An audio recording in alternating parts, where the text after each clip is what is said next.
To remove the hard drive backplane, remove the top cover. Remove the air baffle. Disengage the hard drives from the hard drive bays.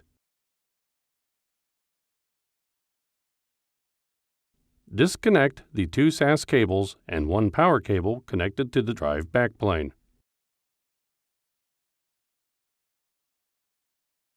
Grasp the blue tabs on the backplane and lift the backplane straight up from the hard drive cage.